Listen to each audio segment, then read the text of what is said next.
ओशो के प्रवचन में सागर जैसी गहराई है और उसी गहराई में से कहानियों के कुछ मोती इस वीडियो में मैंने प्रस्तुत किए हैं।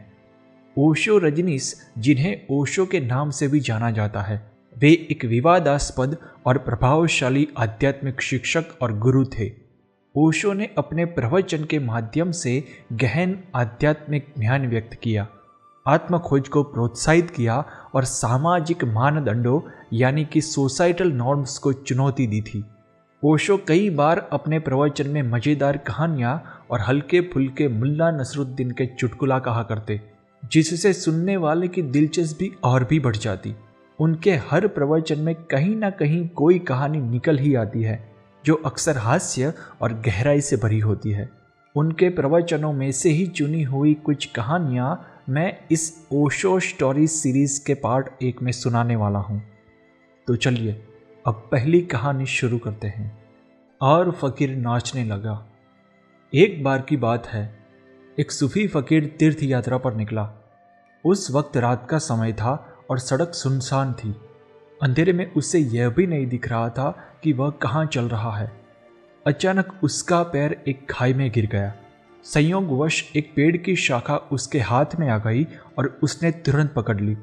वह डर से कांप रहा था और मनोमन भगवान से प्रार्थना कर रहा था कि कोई उसकी मदद के लिए आ जाए। भय से वह कांप रहा था।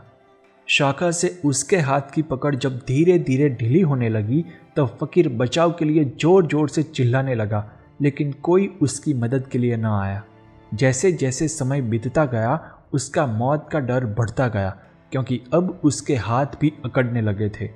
अचानक शाखा से उसके हाथ की पकड़ छूट गई और वो गिर पड़ा। गिरते ही वो खुशी से नाचने लगा, क्योंकि असल में वह कोई गहरी खाई नहीं बल्कि एक छोटा सा गड्ढा था। वह अब तक अकारण भय से भयभीत होता रहा था। ओशो सार। असल में हम सभी की स्थिति इस फकीर जैसी है। हम सब ने जीवन में असुरक्षा का डर और विभिन्न आसक्तियों को पाले रखे हैं। जब हम डर से जकड़ जाते हैं तो हम कुछ भी सही देख नहीं सकते और सोच नहीं सकते। हमें थोड़ा साहसी बनने की जरूरत है। अंधेरा और गहरी खाई असल में हमारा अंतःस्थल है। डर और भौतिक आसक्तियों को छोड़ दो। सांसारिक घेरे से मुक्त होकर अपने भीतर के केंद्र पर आ जाओ। सभी समस्याएं भय और अहंकार के स्वप्न जाल है। अस्तित्व में सिर्फ चुनौतियां होती हैं, समस्याएं नहीं। दूसरी कहानी, मृत्यु के बाद सुई लौटा देना। एक बार गुरु नानक लाहौर में रुके थे। लाहौर का सबसे धनी व्यक्ति सेठ दुनीचंद नानक से मिलने आए। उन्होंने उनके पैर छूकर हाथ जोड़कर कहा, गुरुदेव, मैं आपको कुछ देना चाहता हूँ। आपकी कृपा से मेरे पास सब कुछ है, बस आज्ञा दीजिए। आप जो भी कहेंगे मैं आपके चरणों में रख दूंगा। नानक ने अपने कपड़ों से एक सुई निकाली और दुनीचंद को देते हुए कहा, मेरी यह सुई अपने पास रख लो और मरने के बाद मुझे वापस दे देना। दुनीचंद अपने घमंड से भरे थे। उन्होंने बिना सोचे समझे सुई लेकर गुरु नानक से कहा, जैसी आपकी आज्ञा। लेकिन घर लौटते समय उन्हें एहसास हुआ कि मरने के बाद मैं इस सुई को अपने साथ कैसे ले जा सकूंगा। हतप्रभ होकर वह वापस आया और बोला, गुरुदेव, मुझे क्षमा करें और मेरे जीते जी यह सुई वापस ले ले, क्योंकि मरने के बाद मेरे पास सुई तो रहेगी नहीं तो वापस कहाँ से कर पाऊंगा। और सुई जैसी चीज को संभालने की जरूरत भी क्या है। आप एक संत हैं, इस मजाक के पीछे आपका जरूर कोई मकसद होगा, लेकिन मुझे माफ़ कर दीजिए और वह मकसद समझाइए। नानक ने कहा, मैं तुम्हें बताना चाहता हूँ कि यदि तुम एक सुई भी नहीं ले जा सकते तो तुम्हारे पास जो करोड़ों अरबों की संपत्ति जमा हुई है उसका क्या मतलब। उस अर्थ में तो तुम कंगाल हो। अमीर वह है जो मरने के बाद अपना पुण्य अपने साथ ले जा सकता है, जिसे तोला जा सकता है। ऐसी कोई भी चीज मृत्यु के बाद अपने साथ नहीं ले जाया जा सकता।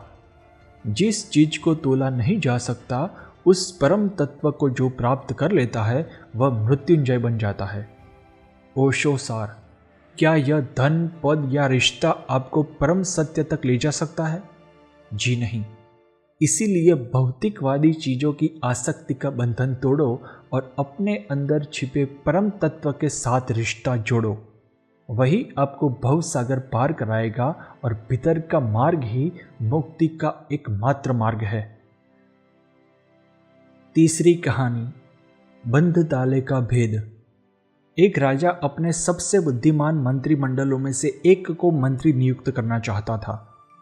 उन्होंने 3 प्रतिभाशाली व्यक्तियों का चयन किया और उनकी अंतिम परीक्षा आयोजित करने का निर्णय लिया। उन्होंने तीनों को महल के एक कमरे में बंद कर दिया और दरवाजा अंदर से बंद कर चाबी अपने पास रखकर कहा, इस ताले को खोलकर बाहर आने वाला पहला व्यक्ति मंत्री होगा। तीनों लोगों ने काम करना शुरू किया। 2 व्यक्ति अलग अलग तर्क सोचने लगे, ताले और चाबियों के बारे में लिखी गई किताबें पढ़ने लगे। तीसरा व्यक्ति शांति से आराम कुर्सी पर बैठकर सोचने लगा। थोड़ी देर में वह उठकर दरवाजे पर गया, ताले को घुमाया, खींचा और देखा तो ताला खुला ही था। वह मंत्री बन गया। ओशो सार, यही जीवन की स्थिति है। दरवाजा खुला ही है, कहीं ताला नहीं है और लोगों को ताले खोलने का प्रशिक्षण दिया जाता है। विभिन्न यंत्रों, मंत्रों और अनुष्ठानों ने जीवन को जटिल बना दिया है। वस्तुतः जीवन सरल, सहज एवं सुलभ है। समस्याएं अस्तित्व में हैं क्योंकि आप उन्हें समस्या के रूप में देखते हैं।